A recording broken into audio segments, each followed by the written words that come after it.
हैं, अगर आप भोपाल, इंदौर या जबलपुर जैसे महानगरों में रहते हैं और गाड़ी खरीदने की सोच रहे हैं, तो आपके पास पार्किंग स्पेस होना अब अनिवार्य है। जी हां, मध्य प्रदेश में जल्द ही नई पार्किंग पॉलिसी लागू होने वाली है। इसका ड्राफ्ट लगभग तैयार है। पॉलिसी के मुताबिक बड़े शहरों में गाड़ी खरीदने से पहले मालिकों को पार्किंग सर्टिफिकेट भी देना होगा। भोपाल, इंदौर, ग्वालियर समेत 15 लाख से ज्यादा आबादी वाले शहरों में यह पॉलिसी लागू होगी। विभाग बिल्डिंग परमिशन के रूल्स में बदलाव करेगा, फेरबदल करेगा, जिसके बाद जल्द ही प्रदेश को नई पार्किंग नीति मिलेगी। नगरीय प्रशासन एवं आवास मंत्री भूपेंद्र सिंह ने कहा है कि मौजूदा जरूरतों और दिक्कतों के आधार पर ही नई पॉलिसी तैयार हो रही है। प्रदेश के महानगरों में 4 व्हीलर खरीदने के लिए पार्किंग प्लेस अनिवार्य करने की योजना है। इसके लिए पार्किंग स्पेस सर्टिफिकेट की व्यवस्था लागू की जा सकती है। आपको बता दें कि प्रदेश भर में अवैध कॉलोनियों को वैध करने के कानून के बाद से ही विभाग नई पार्किंग पॉलिसी का ड्राफ्ट तैयार कर रहा था, जो अब अंतिम चरण में है। तो नई पॉलिसी में क्या कुछ बदलाव होंगे ये अभी खुलकर सामने आया नहीं है, लेकिन हाँ, एक बात तो तय है कि अगर 4 व्हीलर खरीदना है तो आपके पास पार्किंग का सर्टिफिकेट होना जरूरी है।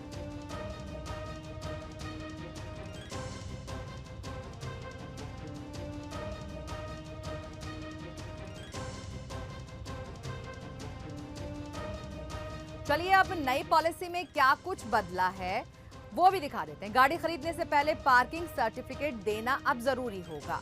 4 व्हीलर खरीदने के लिए पार्किंग प्लेस भी अनिवार्य होगा और पार्किंग स्पेस सर्टिफिकेट की व्यवस्था हो सकती है लागू।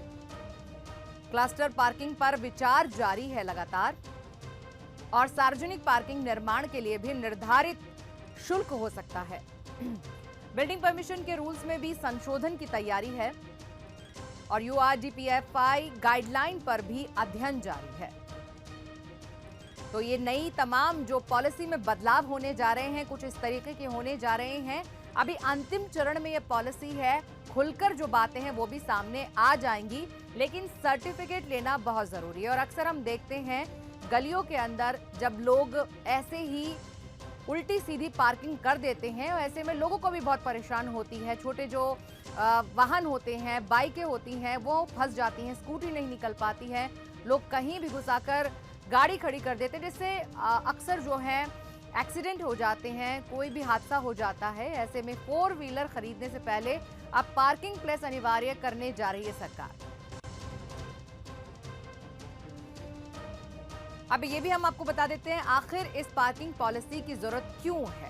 सबसे पहले तो यही कि पार्किंग की जगह को लेकर तनाव ना हो, इसलिए भी बहुत जरूरी है कि पॉलिसी आ जाए। दुर्घटनाएं ना हो, उन पर लगाम लगे, ये भी जरूरी है। और पैदल आने जाने वालों को भी राहत मिलेगी, तो बहुत सबसे खास बात है। वायु प्रदूषण पर भी जो है लगाम लगेगा। जाहिर सी बात है, गाड़ियां कम होगी तो वायु प्रदूषण नहीं होगा और पार्किंग की जगह को लेकर किसी तरह की कोई तनातनी नहीं होगी, दुर्घटनाएं कम हो जाएंगी, लोगों को परेशानी नहीं होगी।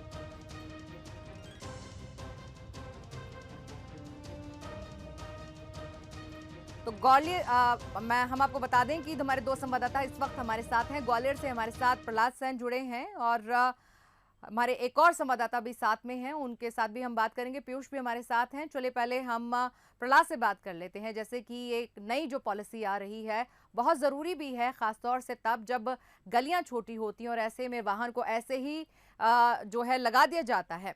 तो प्रहलाद, आप इसमें क्या सोचते हैं, मतलब इसके अंदर और क्या बदलाव हो सकते हैं और वाकई में क्या इतनी ज़रूरत है इस पॉलिसी की?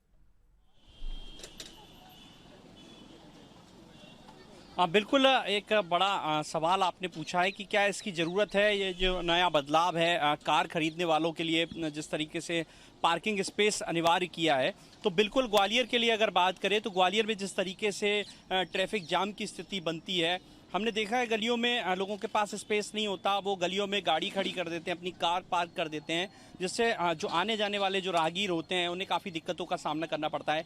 और ये बात हम यहाँ के जो स्थानीय निवासी हैं, जो शहर के लोग हैं, उनसे ही जान लेते हैं। नया बदलाव होने जा रहा है।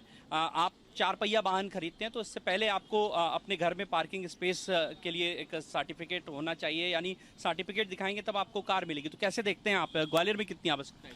देखिए, सरकार जो बिल लेकर आ रही है ये अभी जो भी सरकार ने जो ऐलान किया है, पर्यावरण की दृष्टि से अगर हम देखें तो कारों की संख्या देश में बहुत ज़्यादा है, तो इसका मतलब ये है कि ये अच्छा विकल्प हो सकता है। लेकिन सरकार को ये भी सोचना पड़ेगा कि इस देश के अंदर 80% से ज़्यादा ऐसी बस्तियां हैं जिनका पुनर्निर्माण सरकार को कराना चाहिए, जहां जिनके पास लोगों के पास रहने के लिए 2 कमरे की या 3 कमरे की जगह है, छोटी सी जगह है, जहां लोग बाग रहते हैं लेकिन उनके पास पर्याप्त मात्रा में संसाधन उपलब्ध नहीं है। तो उन लोगों को ध्यान में रखते हुए कितनी सड़कें हैं ऐसी, कितनी बस्तियाँ यहाँ पुनर्निर्माण सरकार करवा रही है या यहाँ तय पैमाने पर विकास हो रहा है, ये सारी चीज़ें छोड़कर सरकार एक वर्ग को कार के सिस्टम से दूर रखना चाहती है, एक वर्ग को 4 व्हीलर से दूर रखना चाहती है। हालांकि अच्छा कदम सरकार ने उठाया, लेकिन सरकार को ऐसी भी चीज़ें करना चाहिए, देश की सड़कें सुधरें, देश की जो बस्तियां हैं वो सुधरें, देश की कॉलोनियां हैं वो सुधरें, जहां सरकार के अगर ज़मीनों के भी दाम कम होंगे तो ज़मीन सरकार लोग जो हैं अपने अच्छे घर बना पाएंगे, अच्छे पैमाने पर घर बना पाएंगे और कार के लिए स्पेस भी खड़ा कर पाएंगे। बिल्कुल। कुछ और लोग हैं, आप कैसे देखते हैं? चूंकि ग्वालियर शहर हम देखते हैं सड़कों पर निकले आप ट्रैफिक जाम में फंस गए, तो जब परमिशन ही तभी मिलेगी जब आपके पास कार रखने का स्पेस हो, या शहरों में भी पार्किंग का स्ट्रक्चर बदलने की कोशिश सरकार करने जा रही है? देखिए, जहाँ तक हम बात करें कि शहर को व्यवस्थित बनाना है, सड़कों पे से ट्रैफिक की व्यवस्था कम करनी है, तो उसके लिए ये एक अच्छा कदम हो सकता है। क्योंकि देखिए, आज हम हर सड़क पे देखते हैं कि लोगों के वाहन बहुत है, वाहनों की संख्या बढ़ती जा रही है, लेकिन लोगों के पास खुद की पार्किंग नहीं है। तो उनके पास में एक ही उपाय बचता है कि वो अपनी गाड़ियों को सड़कों पर रखें। और कुछ लोगों के पास जगह होते हुए भी उनके शौक है कि वो गाड़ियों को सड़कों पर ही रखते हैं। तो यहाँ पर ऐसा एक नियम होना ज़रूरी है। लेकिन अब सबसे बड़ा मुद्दा ये आता है कि क्या सरकार इस नियम को लागू करा पाएगी? क्योंकि देखिए, अभी भी मैं आपको बता दूं कि शहर की जितनी भी मल्टी बनी हुई हैं, कई सारी मल्टी में नीचे जो बेसमेंट है, बेसमेंट का कमर्शियल उपयोग होता है, लेकिन सरकार की दम नहीं है कि उन बेसमेंट को तोड़ दे। जबकि हाई कोर्ट का आदेश है कि बेसमेंट की कमर्शियल एक्टिविटीज़ नहीं होनी चाहिए, उसमें पार्किंग होनी चाहिए। तो पहले का जो नियम है वही तो आप लागू नहीं करा पा रहे हैं। आप नए लागू करके कागजों पर दौड़ाएंगे, केवल जमीनी स्तर पर वो आएगा नहीं। बिल्कुल। तो यहाँ सवाल यही है कि सरकार नियम जरूर बनाने जा रही है, क्या उसका पालन होगा? क्योंकि पुराना जो नियम है, यानी कि जो शहर में तमाम सारी जो ऐसी बिल्डिंग है जहाँ पर पार्किंग का स्पेस है, लेकिन उनका इस्तेमाल वो व्यावसायिक करते हैं और जो पार्किंग है उनकी वो सड़कों पर होती है। तो यहाँ कई सारी बातें निकलकर यही सामने आ रही हैं। कुछ लोगों ने स्वागत किया है, लेकिन यही सवाल किया है कि क्या इसका पालन हो पाएगा। जी जी जी प्रहलाद, अभी आप हमारे साथ बने रहिएगा क्योंकि हम आपसे फिर से बात करेंगे और हमारे साथ इंदौर से पीयूष भी जुड़े हुए हैं। पीयूष, हम आपसे भी बात करेंगे, लेकिन उससे पहले ये जानना जरूरी है कि भूपेंद्र सिंह ने क्या कुछ कहा, एक बार उन्हें भी सुन लेते हैं। ऊपर की आबादी के शहर है, वहाँ पर ही हमारी नई पार्किंग पॉलिसी लागू होगी और जल्दी ये पॉलिसी हम लोग लेकर आ रहे हैं। और इसमें हमारे इंदौर है, भोपाल है, जबलपुर है, ऐसे बड़े शहर इस पॉलिसी के अंतर्गत आएंगे। जो 15 लाख से ऊपर की आबादी के शहर हैं, वहाँ पर ही हमारी नई पार्किंग पॉलिसी लागू होगी और जल्दी ये पॉलिसी हम लोग लेकर आ रहे हैं। और इसमें हमारे इंदौर है, भोपाल है, जबलपुर है, ऐसे बड़े शहर इस पॉलिसी के अंतर्गत आएंगे। तो चलिए, इस पॉलिसी के अंदर तो इंदौर शहर भी आ जाता है और जैसा कि इंदौर से हमारे साथ हमारे संवाददाता पीयूष पारे जुड़े हुए हैं। पीयूष, हम आपसे भी ये जानना चाहते हैं कि जब इस पॉलिसी के बारे में अब लोगों को वहां पता चल रहा है तो लोगों का क्या रिएक्शन आप पा रहे हैं? क्योंकि ऐसे बहुत सारे लोग हैं जिनको गाड़ियों की जरूरत है और जरूरत इस बात की भी है कि एक परिवार में कई कई गाड़ियां होती हैं, ये भी एक बहुत बड़ी समस्या है, इसके बारे में भी सोचना चाहिए। फिलहाल वहां लोगों का क्या रिएक्शन मिल रहा है आपको? देखिए, बिल्कुल इंदौर को मिनी मुंबई कहा जाता है और ख़ास तौर पर अगर बात की जाए तो जिस तरीके से ये शहर डेवलप हो रहा है, जितनी तेज़ी से यहाँ पर विकास हो रहा है, ट्रैफिक जाम एक बड़ी समस्या यहाँ पर बनती जा रही है। चूँकि मध्य प्रदेश के ही नहीं, कई देश के बड़े जो ऐसे व्यापारिक अलग अलग सेक्टर्स हैं जो यहाँ पर हैं, ऐसे में कहीं ना कहीं यहाँ पर ट्रैफिक एक बड़ा टेंशन बनकर लगातार सामने आता है। हमारे साथ में प्रफुल्ल जोशी हैं जो ट्रैफिक पर रिसर्च भी कर रहे हैं और एक्सपर्ट भी हैं, उनसे बात करेंगे। प्रफुल्ल जी, सरकार जो ये नीति नहीं ला रही है पार्किंग पॉलिसी, इसे कैसे आप देखते हैं और क्या आपको लगता है कि इससे कहीं ना कहीं जो समस्याएं हैं उससे निजात मिलेगा? देखिए, ये जो पार्किंग वाहन खरीदते समय अपनी पार्किंग को जस्टिफाई करना और उसके लिए जो एक एफिडेविट का जो प्रावधान आया है, ये पार्किंग पॉलिसी में काफ़ी समय से इसकी डिमांड की जा रही थी और लगभग जो इस तरीके से अब ऑटोमोबाइल सेक्टर में ग्रोथ आ रही है, तो उसके हिसाब से हर बी और सी क्लास सिटी, क्योंकि अब बड़े शहरों में तो लगभग सेचुरेशन हो गया ग्रोथ का, लेकिन अब जो इंदौर और जैसे जो बी क्लास सिटीज़ हैं उन्हें इनमें पार्किंग एक अपने आप में बहुत बड़ा चैलेंज बनती जा रही है हमारे लिए। दूसरी बात, सरकार ने ये तो पार्किंग पॉलिसी लाई, लेकिन इसके साथ में एक और जो पॉलिसी जिस पे हमको ध्यान देना जरूरी है वो है हमारी स्क्रैप की पॉलिसी। क्योंकि यदि स्क्रैप की पॉलिसी पे ढंग से अमल होता चला जाएगा तो नई गाड़ियों को रोडों पर लाने में और पुरानी गाड़ियों को जो बहुत पुरानी हो चुकी है, प्रदूषण भी दे रही हैं, तो उनको हटाने में हमें बहुत बड़ी सुविधा मिलेगी। क्योंकि आज अगर मैं अपने शहर इंदौर की ही बात करूं तो यहाँ लगभग हम 4 लाख से ज़्यादा कारों का ट्रैफिक अभी रोड पर हैंडल कर रहे हैं। इसमें से लगभग करीबन 1.25 लाख के आसपास ऐसी गाड़ियाँ जो ऑलरेडी 15 साल से पुरानी हो चुकी हैं और वो अत्यंत प्रदूषण बहुत ज़्यादा करती हैं, जिसके कारण एक शहर के अंदर कहीं ना कहीं प्रदूषण की बहुत बड़ी समस्या क्रिएट भी हो रही है। तो अगर वो 1.25 लाख गाड़ियाँ हटती है तो इसके बाद नई गाड़ियाँ आती हैं।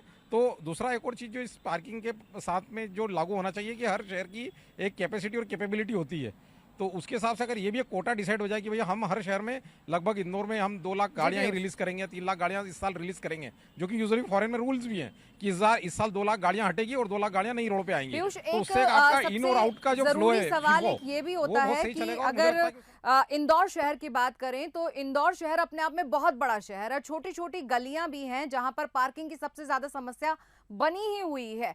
फिलहाल जो ये समस्याएं बनी हुई हैं, जो गाड़ियां वहां खड़ी हैं, और अभी अगर इस पॉलिसी के आने के बाद फिर क्या होगा, उन गलियों का क्या होगा, फिर पार्किंग किस तरीके से होगी, पार्किंग का स्पेस तो देना ही पड़ेगा क्योंकि जो गाड़ियां पहले से ही मौजूद हैं उनका क्या होगा, क्या कहेंगे इस बारे में भी, उनके बारे में भी पूछिए आप जरा।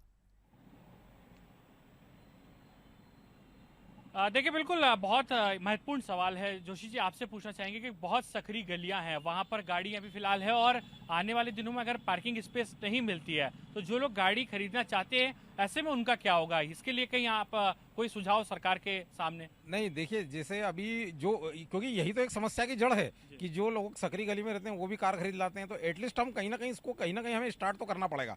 तो let's start from this place कि अगर आज से अगर मान लीजिए कोई भी एक डेट पर्टिकुलर डिसाइड हो जाए कि इस डेट के बाद से जो भी गाड़ियां बिकेगी तो उस व्यक्ति को अपनी पार्किंग का स्पेस जस्टिफाई करना पड़ेगा और उसके बाद वो लोकेशन का फोटो दे कि यहाँ पर मेरी गाड़ी पार्क होगी, जिसके कारण जो रूटिंग ट्रैफिक है मेरी गली का हो चाहे मेरे शहर का हो या मेरी मेन रोड का हो, उससे व्यवधान नहीं उत्पन्न होगा। आज भी लगभग हमारा, अगर मैं शहर की फिर बात करूँ तो 4 लाख में से 2 लाख से ज़्यादा गाड़ियाँ रोडों पर ही खड़ी हैं, तो ये एक अपने आप में बहुत बड़ी समस्या है। तो इसको कहीं ना कहीं से तो हमें सुधारना तो पड़ेगा।